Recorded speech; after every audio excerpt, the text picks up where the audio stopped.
Stu, you're a medicine man. Kind of. What? How come an endoscopy isn't your bum? What? Because it's not. Who's colon? What? Well, why is your bum colonoscopy? Who's colon? That's where that's the anatomical term for it. Your colon. It's the last part before the anus. You just want to miss that anus. But your end is your end. I'm not going to contribute any more to this. Yeah, you are. It's the Nick and Stewart Variety Hour. Hello, welcome to podcast 3. Today we're going to chat about a dream about shoes. We're going to have a chat to a friend of ours, Amelia, who actually works in the traffic chopper down in Sydney for the Today Show. Then Stu's going to tell us about his problem with 80s TV and why it's on TV all the time. Then we're going to be talking to our good friend Earl. He's back on the line with us. It's a lot of fun there. I'm looking forward to that one. We'll end it up with a conversation in weird. Hope you enjoy it all. Yeah, yibbida yibbida. Here we go. The Nick and Stewart Variety Hour. Hello. Stu. Nice. I want to talk to you about something that happened to me very sad the other day. Hang on. Just got to stop. I'd like to talk to you about the tickets. Sorry, continue. Okay, I will. Okay, all right. Anyone, Eddie Murphy Raw? Yeah. Okay. I know exactly what you're talking about. Okay, here we go. So it was the death of my innocence. The other day, I'm a pretty good dreamer. I like to think I have pretty sick dreams. I'm a Viking when it comes to dreaming. which I'd like to think I'd then drift into alternate reality. This is the dream that broke all that for me. Other night, get into bed, hit the sack, fall asleep, and start to have my dream. About accounting. Nah, it's even worse than that. I'm walking along the street and I notice a Girls' shop. netball. No. Oh, okay. Notice a shop. Girls' netball is fun and entertaining. No, it's and they not. wear short skirts. Anyway, let's move on. We'll see a nice shop. I'm cruising in my Dreamland. Gay. I know. And head in there and I see a pair of shoes and I go, they look like good shoes. I'll try those on. So I tried on my shoes and went, wow, these are comfy shoes. I should buy those, but I'll wait on it and I'll think about it. What the hell happened? Then I left the shoe store. Then I woke up. That was my dream. I dreamt that a pair of shoes were comfy. What happened to your imagination? I don't know. There's only two things I can think of here. Is that I'm finally ruined, or subliminal advertising has taken a kick up and now enters Dreamland. All I know is that I'm going to have to come up with all the content. No, that's it. For a long time to come. The other day, you go, how bad is that when you're going, these shoes are comfy, and they were real shoes, and I saw them the next day to shop, and I go to my mate, I had a dream about those shoes last night. And he's looked at you, rock style, one eyebrow up. He's not exactly like the most happening dude. He is actually an accountant, and he the first thing he goes to me was, are they comfy? Yes, they were. He has had that dream. He's had this dream too. This is where people go to die. It's the elephant land of dreams. That's it would have been cool if I tried them on and went, these are comfy with wings that are jetpacks and floated off into space. And there's a dragon. Yeah, exactly. And then battled unicorn. I know. And then battled Bob Marley on a lion. That'd be okay. No, it's just these are comfy. I won't. See, that's it. Didn't even buy the shoes in my dream. I'm that sad. I go, probably won't buy them now, wait till payday, then I'll buy them. So there was consciousness in this. I'd just wake up. It doesn't deserve to be a part of a dream. That's it. You can't get out of it. Shoe shopping. The new dreams. The dreams of the Generation Y because of MTV and stuff. That's what I blame. Is so boring. Yep. No offense. I mean that in the nicest possible way. Thanks. The Nick and Stu Variety Hour. Now, this is a new segment we're trying out just for this podcast. See if you guys like it, so make sure you hit us back with the feedback. It's called Different Strokes. And we're going to be interviewing today a very favourite person of ours, a dear old friend Amelia, who's now down in Sydney doing the traffic helicopters. How are you tonight? Swell. How are you? I'm not too bad. So, couple of quick questions. How do you stay looking so fresh in a traffic helicopter? Would we say fresh? Yeah, we'll go with fresh. Well, a bit vibrant for that time of the morning. What time do you wake up? What time do I wake up? Yeah. I wake up at 3:45. Oh. That's tough. That's actually 3:45 for anyone else out there that works on backwards 3:45. time. My alarm actually goes off at 3:46. I didn't even know that time existed, but ooh. I've For been that there. extra minute. I'm generally at a kebab shop. Then, what is the scariest moment that you've had? Just recently, actually, the harbour bridge was closed in both directions, which was pretty big. And we The what had bridge? the harbour bridge, like the main bridge. that links. Haven't heard of that one. Okay. So, Okay, Stu. Go on, Amelia. we were the only chopper there for around 2 or so hours, getting all the footage and hovering is, I believe, I think pretty quite dangerous. And we were in a hover position, and the chopper just dropped out of the air around about 100 metres, which felt to me like 100 kilometres. And we came back up, and I said to my pilot, I had this dream last night that our helicopter crashed and burst into flames. And what did he Amelia, say? Oh, thanks? She said, Amelia, don't It's a effing say she. that to me. Yes, it's a she. Oh, cool. And she said, don't effing Girl say that power. to me. You never say that. I said, I was Berries, I didn't mean to scare you. And then that afternoon, our helicopter crashed at our airport and burst into flames. And I was pretty much psychic. Jesus. Well, at least you weren't on that one, or were you? No. Was your pilot on that one? Pardon, no, she wasn't. Oh, then it's a win-win situation for you guys. Oh, what's the most embarrassing thing that's happened to you while you're on the television? Sky News took a feed of our traffic chopper, and there was me sitting in the front saying, shit, I've got my scarf on, and unwrapping my scarf and blowing my nose. So, In that voice as well? Shit, Yeah. I got me scarf. Oh, yeah, hello. Do Now I we're usually heading say the over words, to... those spoken words? I think not. I'm a well-spoken lady usually. How long are you in the air for the morning shift? 2 hours and about 30 to 40 minutes, depending on shots and depending on, we do live radio, so depending on how far off a station is, we usually start to come in about 20 past 8. So that's a fair while. It is. Now, what I'm wondering is, what's the protocol with farts in the air? Like, what do you claim them, or do you just all look forwards and pretend that it wasn't any of you? Is that... I've only ever smelled something funky once. You're up there And- for 2.5 hours, and you've only ever smelled a fart once. Yeah, like sometimes you can smell like you can smell muffins and like things like factories that mass produce. Like in Brisbane, you can always smell the 4X factory and the So wheat you blame that it comes on up. stuff. Oh, that If I 4X was going to factory. do one, which I don't because girls don't, Yeah, if I obviously. was, I would definitely be doing it over Milton Brewery at some stage and hoping that the smell was just disguised. But girls don't do that, so Alrighty, well, we've got a quick game for you to finish off this mind-blowing interview. hasn't it been? I know, and so Nick is going to ask you 2 words, and you just have to choose whichever word comes to mind first, like which one you prefer. Okay, here we go. You ready? I'm ready. Ice cream or sorbet? Ice cream. Gangster rap or country western? Gangster rap. Okay. Yeah, right. Gangster rap fan, right on. Mad Max 1 or Mad Max 2? What's Mad Max? Okay, good answer. That's all I'll need. Days or Is that one of nights? Stu's questions? Yep, that's They the are bad brilliant one. movies, okay? Okay, For the days, vampires? days or nights? And I think we all know the answer to this one, Amelia. No. Yep. Okay. What are you insinuating there, Nick? Do you spit or swallow your chewing gum? Neither. What are you doing? Store it. Okay, spit your chewing gum, right. Thongs or shoes?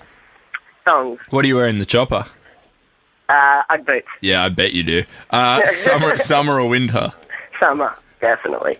The last one is Stu's. Would you rather wings or gills? It's an important question if you're going to be an animorph. Who asked that? Wings.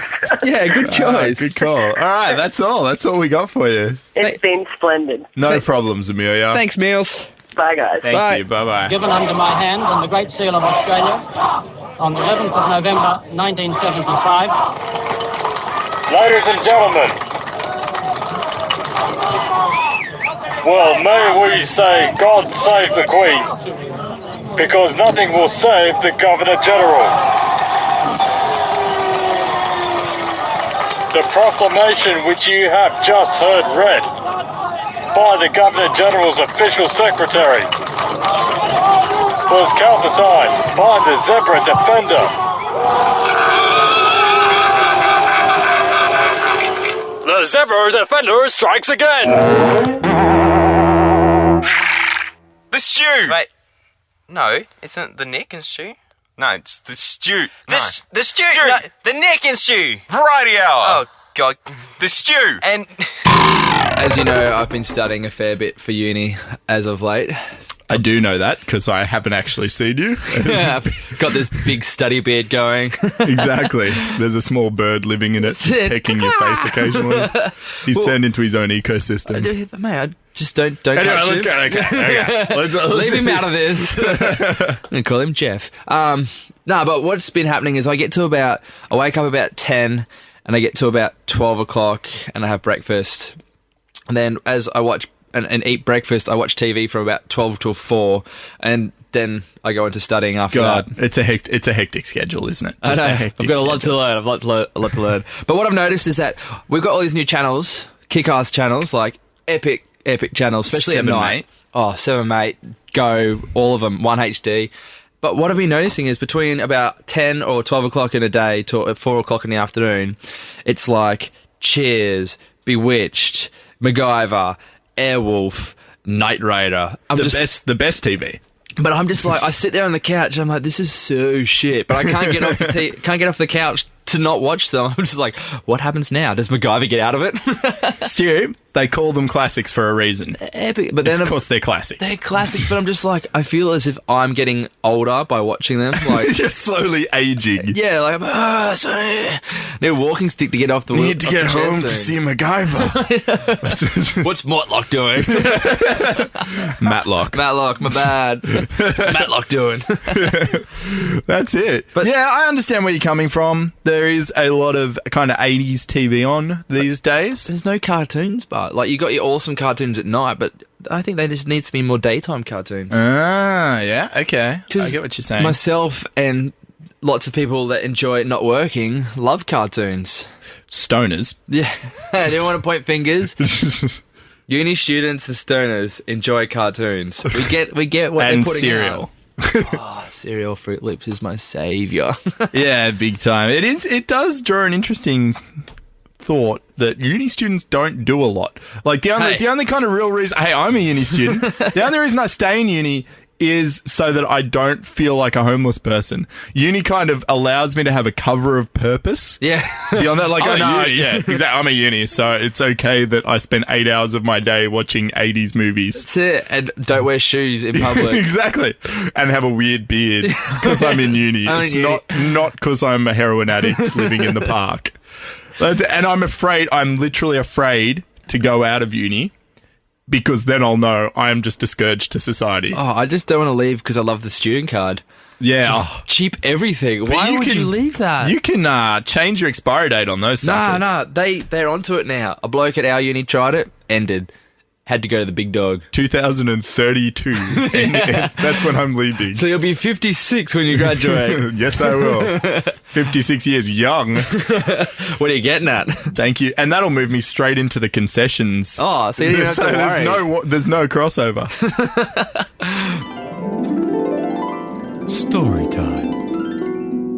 In our 128-part series, we present this week's story, Mary Had a Little Lamb, as read by our special guest, Marcel Marceau.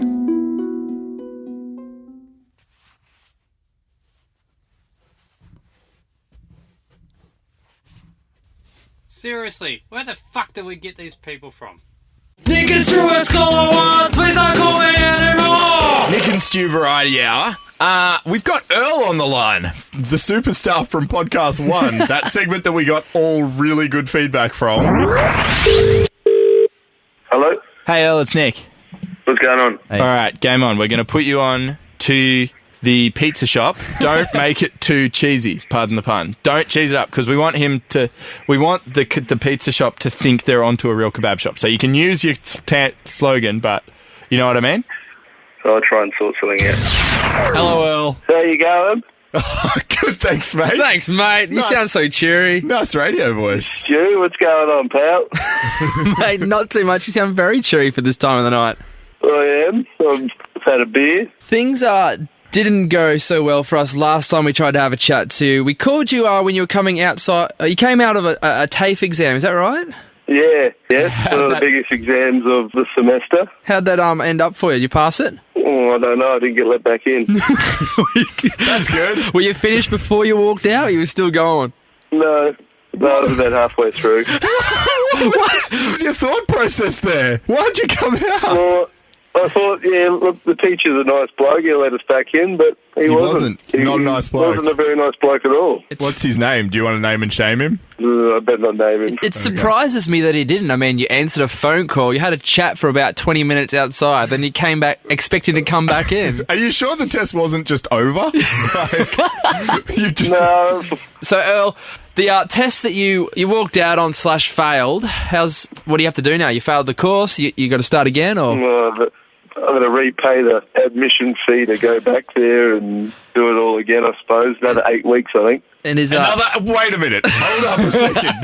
You dropped out of an 8-week course to have a conversation with us. The worst part is that we're a blocked number, so you wouldn't have even known that we were ringing you. You just walked out of a test to answer a blocked number. I thought some guy might have been prank calling me like you blokes usually do. So you thought it was going to be a prank call and you answered it in a test. Why would you just not let that slide? I love going off of people that prank call me. It makes my day. I thought, hey, I'm in the middle of an exam. I'm going nowhere with this test. Have a go at these blokes that are calling me. Who even cares about the past 8 weeks? Yeah, what's that got to do with anything? Probably going to fail the test anyway. So we were just your stopgap. So just to sum up, your teacher who's a good bloke, would you still describe him as a good bloke now that he's failed you? No, he's not a good bloke at all. How would you describe him now? It depends if he's had a shave or not. He could be hairy, he might not be. No, I mean, it's not his characteristic. I think he was looking for you to say something insulting. Yeah, actually. What do you mean? How do you rate him now? My mummy told me, if you don't have anything good to say, don't say it. One last thing, just want to say, hey Earl, do you like birds? Do I like what? Birds. You know, with beaks and not feathers. Women. Birds. Yeah. Like caca. Oh, I can't get enough of them. Good looking birds as well. Thanks, mate. Thanks for your time. We'll talk to you soon. Oh, too easy, boys. Yeah. And it's time to cross over to the Golden Douchies. And the nominees for Australia's Biggest Douche of 2011 are Commando from The Biggest Loser. Sarah definitely needs to start pushing herself harder. And I'm going to show her how to do that. Jeff Jowett, inventor of Body Trim and Body Trim Plus. G'day Australia, I'm Jeff Jowett, creator of Body Trim. Mike Gorman of Anything Big Brother, but mainly Amart All Sports ads. Only at Amart All Sports, Australia's #1 sports discounter. George Calumbaris from MasterChef. You have 15 minutes to go in this Gen Y pressure test. And the winner of the Golden Douche is... Hello, Frank Walker from National Tiles. Bro, I've been just driving up and down just the highway heaps lately, just for work, having to go to the most god-awful places. But anyhow, doing the worst things imaginable, but we won't get into that. Bunnings. But just see so much weird stuff on the highways these days. Like, yeah, it used to be you see someone picking out nose gold, or maybe like some sort of sexual activity between backpackers, but just today, just weird Today was a weird day for me, Stu. Because a couple of weird things happened on my drive-in that made me think that I'm cursed. Thing number one... Was it the dream about the book again? The shoes. The shoes, I'm sorry. Jesus, get it right. Couldn't be a comfy book, Stu. Books aren't comfy. I'm sorry. Continue. No, anyway, so first sign that something's up today, it's a bit bizarro, was I'm cruising in and there's a chick in a Yaris with a dog the size of a horse next to me, with its head sticking out. Like in the passenger side? In the passenger side of a Yaris. They are very small cars, and this dog was giant. It filled up the entire area. Why would someone do that? I don't know. Unless the dog can tell you if I'm clear, you can indicate in that way. Like 2 barks for clear, 1 bark for no. It's like the monkey out of that. Maddie, what was the name of the monkey movie which has Clint Eastwood in it? Gorillas? No, not Gorillas. It's the monkey movie. All I can think of is Gorillas in the Mist with the other monkey, Sigourney Weaver. Are you suggesting that Sigourney Weaver is a monkey? No. Brendan Fraser, Monkey Bone. That was a cartoon. No. This is like Dustin Hoffman. You probably think of Outbreak. No, this is a Clint Eastwood movie where he has a monkey and he's a bar fighter. I'm not even kidding. Everyone needs to see this movie. And the monkey also bar fights and tries to have sex with a woman and trashes the hotel room. I want the red ones. Good stuff, Stu. Thanks, man. Just dreaming about shoes leading again. me on. If you actually dreamt of, say, maybe a quite adult dream, could it be maybe halfway through that the sex scene that you have, you get this pop-up of an ad saying, date singles now or whatever in your area. Plentyoffish.com. You're obviously sad and lonely, seeing as you're dreaming of this. So here's and it's the paperclip from Windows that pops up. It pops up and goes, "Hey guys, that paperclip. What computer are you using? That paperclip hasn't been around since like Windows 98. Don't care. I'm bringing it back. I see you're trying to get laid. Yeah. Click here for help."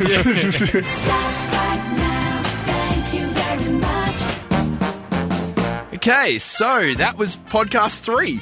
Hope you really enjoyed it. If you did, leave your feedback on our website or on our Facebook page. Get your friends joining up. It's all a bit of fun. We have stickers. First 5 people to like the latest podcast update will all get a sticker. I know, it's pretty exciting stuff.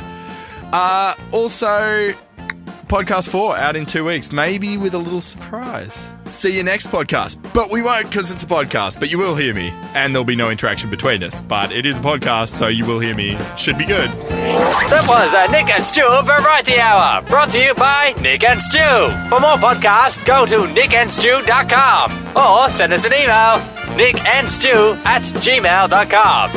I won't spell it again, but you can just re-listen to what I said earlier.